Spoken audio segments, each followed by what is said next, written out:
Hey there, pinheads. Thanks so much for purchasing my Barad-dûr video topper. It's a pretty awesome topper in my opinion. It stands about 15 inches tall and has a video eye to show the eye of Sauron that reacts to gameplay. Specifically, I usually tie it to the Golem buck, but you can tie it to the Shire Vuck or potentially to other switches too.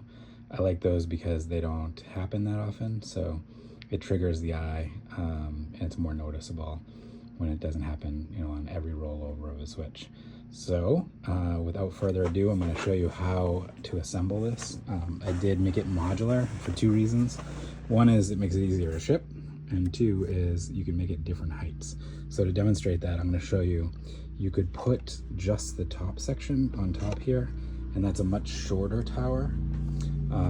But if you want it to be, you know, sort of more realistic and you have the ceiling height, you can add the second section in here and then the third, and you'll have the full tower, which is pretty impressive. So now I'm going to show you how to assemble it permanently. So I'll take this back apart for a moment. And the main piece here is this video ball. It's mounted permanently into a stand here, and there's some cable management that allows the USB-C wire that powers the ball to run through. And then there's also a custom wire that's hidden in there because you don't want to accidentally pull it off, and that's these two wires here. There is a quick disconnect connector here if you need to pull it off, but I'm leaving it connected for shipping because it just makes it slightly simpler. So all we have to do here now is route all of this cabling through each of the three pieces of the tower. It's really simple. It's no harder than that. And I'm going to show you how to do that next. Okay, I apologize in advance because this part is a little bit difficult to film and do at the same time, so bear it with me. But I will have rolled up this cable similar to how I've done here. And all you're going to do is just pass it through each of these sections. So let's go through one here. And we're going to do the same thing with the USB cable, which will be longer in your case. I've just used this short one because I had it handy and it's for demonstration purposes, but this will be a much longer cable. The idea is that this cable, by the way, will plug into a USB plug, USB-C wall plug, and you can plug that into the maintenance plug on your machine or into a wall plug. It doesn't matter which. It just provides power to the video ball. And one suggestion is you may want to leave it unplugged once the video ball is fully charged, you know, and then plug it in every once in a while, maybe when you're not playing it, to keep the ball charged. Because when you have it charging, there's actually a charging indicator on the ball that kind of takes away from the effect of the eye. I mean, it's not a big deal, it's pretty minor. I tend to leave mine plugged in because I'm lazy. It doesn't really matter much either way, but just the thought.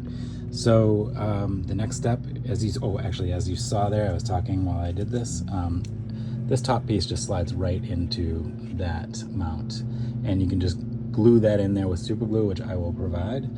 It's important that you glue these pieces together once you're ready to build them and you know what the right height is, because you're going to have it on top of your machine and it is particularly tall, so you don't want this thing falling apart due to, you know, the typical vibrations of a pinball machine. And I don't know if I mentioned that this can be used obviously for other machines like JJP's The Hobbit as well. You'll just have to decide where you want to put the trigger switch.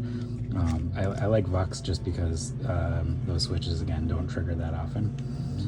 So I just passed that through that middle piece there. We're going to go for the full height version, but if you didn't want to, you just skip this part. So again, I'm just pushing these wires through and pulling them through down here.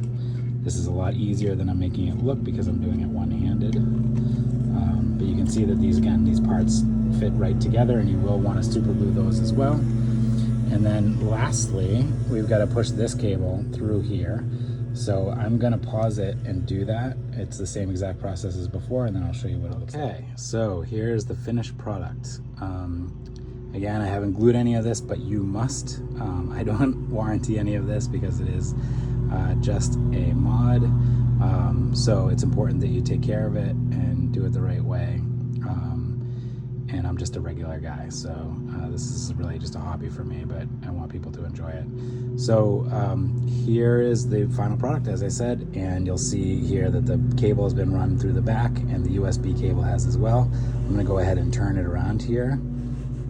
And you'll see that the back is wide open.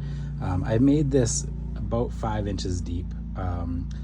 The machine that it's going on to has about 4.5 inches of space. I couldn't cut it quite that much without cutting the whole tower down a bit, and I didn't want to do that.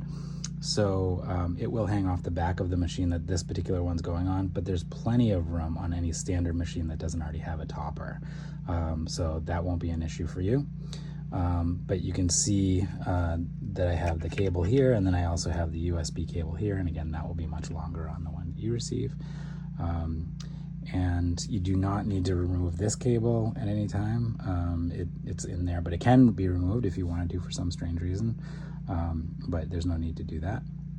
And then you'll just wire it into the machine. When you do that, run these through the back of your back box. I just went through the screen on the back, but if you have a hole in the top, you can go ahead and put it through there too. Make sure you do neat cable management tied in with the rest of your cabling through the back box and then down through into the main case under the playfield. Again, tie it all to the existing cables, and give yourself enough slack to be able to lift and drop the playfield. That's really important. And then, like I said, I tie mine to the Shire Vuck on my Lord of the Rings machine, on the switch specifically, not the Vuck itself. So what you're doing is you're causing the switch to act like the on button for this eye, or it's actually the play pause button. So you'll see that it makes the eye move back and forth whenever the Vuck switch is pressed. It's identical to pressing the play pause button on the back of this ball. It's that simple. And it's really impressive when people are over. I did design this so that you can see that the ball itself is slightly angled downward, because it's anticipated that this tower will be above eye level, and that's important for being able to see the eye correctly from the normal playing position. So I hope you guys like it, and I think, hopefully it looks as easy as it is to put together. Again, don't forget to glue these parts together. Oh, and I will say, when you mount this, make sure you use strong double-sided tape, the rubber kind, the stretchy, clear kind. That will keep this from falling. You absolutely must secure this to the top of your machine, or else it will fall and it will cause damage to your machine, and I am not responsible for that. Thanks.